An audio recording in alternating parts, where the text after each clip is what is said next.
जय Shri Krishna friends, welcome to Hari Mukund. आइए आज श्रीमद् भागवत पुराण के 10वें स्कंद का 8वां अध्याय शुरू करते हैं। इसमें श्री कृष्ण भगवान का नामकरण संस्कार और उनकी बाल लीला की कथा बताई गई है। श्री सुखदेव जी कहते हैं, यदुवंशियों के कुल पुरोहित थे श्री गर्गाचार्य जी। वे बड़े तपस्वी थे। वसुदेव जी की प्रेरणा से वे एक दिन नंद बाबा के गोकुल में आए। उन्हें देखकर नंद बाबा को बड़ी प्रसन्नता हुई। वे हाथ जोड़कर उठ खड़े हुए, उनके चरणों में प्रणाम किया। इसके बाद ये स्वयं भगवान ही हैं, इस भाव से उनकी पूजा की। जब गर्गाचार्य जी आराम से बैठ गए और विधि पूर्वक उनका आतिथ्य सत्कार हो गया, तब नंद बाबा ने बड़ी ही मधुर वाणी से उनका अभिनंदन किया और कहा, भगवान आप तो स्वयं पूर्ण काम हैं, फिर मैं आपकी क्या सेवा करूं? आप जैसे महात्माओं का हमारे जैसे गृहस्थों के घर आ जाना ही हमारे परम कल्याण का कारण है। हम तो घरों में इतने उलझ रहे हैं और इन प्रपंचों में हमारा चित्त इतना दीन हो रहा है कि हम आपके आश्रम तक जा भी नहीं सकते। हमारे कल्याण के सिवा आपके आगमन का और कोई हेतु नहीं है। हे प्रभु, जो बात साधारणतः इंद्रियों की पहुँच के बाहर है अथवा भूत और भविष्य के गर्भ में निहित है, वह भी ज्योतिष शास्त्र के द्वारा प्रत्यक्ष जान ली जाती है। आपने उसी ज्योतिष शास्त्र की रचना की है। आप ब्रह्मवेत्ताओं में श्रेष्ठ हैं। इसलिए मेरे इन दोनों बालकों के नामकरण आदि संस्कार आप ही कर दीजिए, क्योंकि ब्राह्मण जन्म से ही मनुष्य मात्र का गुरु है। गर्गाचार्य जी ने कहा, नंद जी, मैं सब जगह यदुवंशियों के आचार्य के रूप में प्रसिद्ध हूँ। यदि मैं तुम्हारे पुत्र के संस्कार करूँगा तो लोग समझेंगे कि यह तो देवकी का पुत्र है। कंस की बुद्धि बुरी है, वह पाप ही सोचा करती है। वासुदेव जी के साथ तुम्हारी बड़ी घनिष्ठ मित्रता है।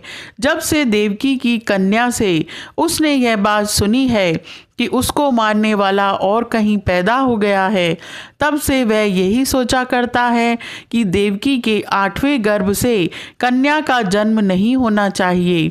यदि मैं तुम्हारे पुत्र का संस्कार कर दूं और वह इस बालक को वसुदेव जी का लड़का समझकर मार डाले तो हमसे बड़ा अन्याय हो जाएगा। नंद बाबा ने कहा, आचार्य जी, आप चुपचाप इस एकांत गौशाला में केवल स्वस्ति वाचन करके इस बालक का द्विजाति समुचित नामकरण संस्कार मात्र कर दीजिए। औरों की कौन कहे, मेरे सगे संबंधी भी इस बात को न जानने पाएं। श्री सुखदेव जी कहते हैं, गर्गाचार्य जी तो संस्कार करना चाहते ही थे। जब नंद बाबा ने उनसे इस प्रकार प्रार्थना की, तब उन्होंने एकांत में छिपकर गुप्त रूप से दोनों बालकों का नामकरण संस्कार कर दिया। गर्गाचार्य जी ने कहा, यह रोहिणी का पुत्र है, इसलिए इसका नाम होगा रोहिणेय। यह अपने सगे संबंधी और मित्रों को अपने गुणों से अत्यंत आनंदित करेगा, इसलिए इसका दूसरा नाम होगा राम। इसके बल की कोई सीमा नहीं है, अतः इसका एक नाम बल भी है। यह यादवों में और तुम लोगों में कोई भेदभाव नहीं रखेगा और लोगों में फूट पड़ने पर मेल करवाएगा, इसलिए इसका एक नाम संकर्षण भी है। और यह जो सांवला सांवला है, यह प्रत्येक युग में शरीर ग्रहण करता है। पिछले युगों में इसने क्रमशः श्वेत, रक्त और पीत ये 3 विभिन्न रंग स्वीकार किए थे। अब की यह कृष्ण वर्ण हुआ है, इसलिए इसका नाम कृष्ण होगा। नंद जी, यह तुम्हारा पुत्र पहले कभी वसुदेव जी के घर भी पैदा हुआ था, इसलिए इस रहस्य को जानने वाले लोग इसे श्रीमान वासुदेव भी कहेंगे। तुम्हारे पुत्र के और भी बहुत से नाम हैं तथा रूप भी अनेक हैं। इसके जितने गुण हैं और जितने कर्म, उन सब के अनुसार अलग अलग नाम पड़ जाते हैं। मैं तो उन नामों को जानता हूँ, परंतु संसार के साधारण लोग नहीं जानते। यह तुम लोगों का परम कल्याण करेगा।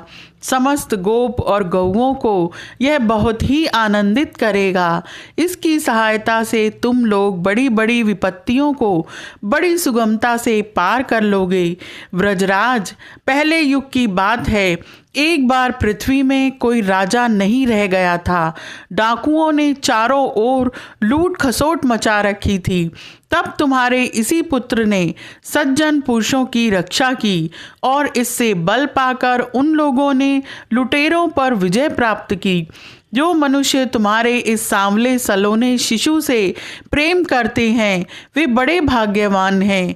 जैसे विष्णु भगवान के कर कमलों की छत्र छाया में रहने वाले देवताओं को असुर नहीं जीत सकते, वैसे ही इससे प्रेम करने वालों को भीतर या बाहर किसी भी प्रकार के शत्रु नहीं जीत सकते।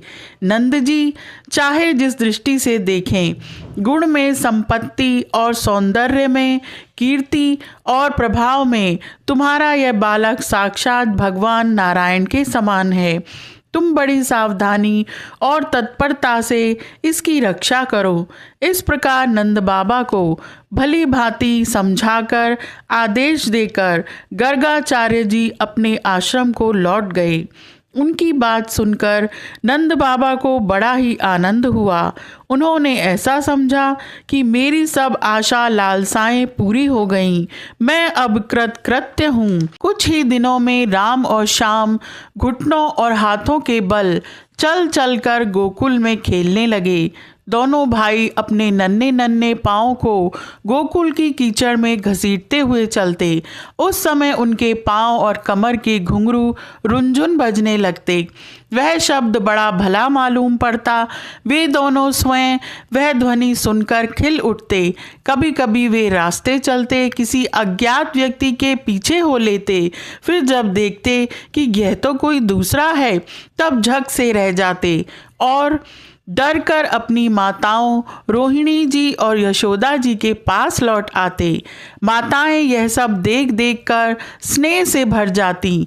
जब उनके दोनों नन्हे नन्हे से शिशु अपने शरीर में कीचड़ का अंगराग लगाकर लौटते, तब उनकी सुंदरता और भी बढ़ जाती। माताएं उन्हें आते ही दोनों हाथों से गोद में लेकर हृदय से लगा लेती। कुछ ही दिनों में यशोदा और रोहिणी के लाडले लाल घुटनों का सहारा लिए बिना अनायास ही खड़े होकर गोकुल में चलने फिरने लगे। ये व्रजवासियों के कन्हैया स्वयं भगवान हैं, परम सुंदर और परम मधुर। अब वे और बलराम अपनी ही उम्र के ग्वाल बालों को अपने साथ लेकर खेलने के लिए व्रज में निकल पड़ते और व्रज की भाग्यवती गोपियों को निहाल करते हुए तरह तरह के खेल खेलते। उनके बचपन की चंचलताएं बड़ी ही अनोखी होती थीं। गोपियों को तो वे बड़ी ही सुंदर और मधुर लगती।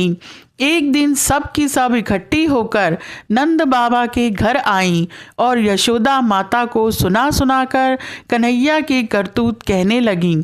अरे यशोदा, यह तेरा कान्हा बड़ा नटखट हो गया है। गाय दूहने का समय ना होने पर भी यह बछड़ों को खोल देता है और हम डांटती हैं तो ठटा ठटा कर हंसने लगता है। यह चोरी के बड़े बड़े उपाय करके हमारे मीठे मीठे दही दूध चुरा चुरा कर खा जाता है। केवल स्वयं ही खाता तो भी एक बात थी, यह तो सारा दही दूध वानरों को बांट देता है और जब वे भी पेट भर जाने पर नहीं खा पाते, तब यह हमारे माटों को ही फोड़ डालता है। यदि घर में कोई वस्तु इसे नहीं मिलती तो यह घर और घर वालों पर बहुत खींचता है और हमारे बच्चों को रुलाकर भाग जाता है। जब हम दही दूध को छींकों पर रख देती हैं और इसके छोटे छोटे हाथ वहाँ तक नहीं पहुँच पाते, तब यह बड़े बड़े उपाय रचता है। कहीं 2-4 पीड़ों को एक के ऊपर एक रख देता है और कहीं उखल पर चढ़ जाता है। जब हम अपनी वस्तुओं को बहुत अंधेरे में छुपा देती हैं, तब नंदरानी, तुमने जो इसे बहुत से मणिमय आभूषण पहना रखे हैं, उनके प्रकाश से अपने आप ही सब कुछ देख लेता है। इसके शरीर में भी ऐसी ज्योति है कि जिससे इसे सब कुछ दिख जाता है।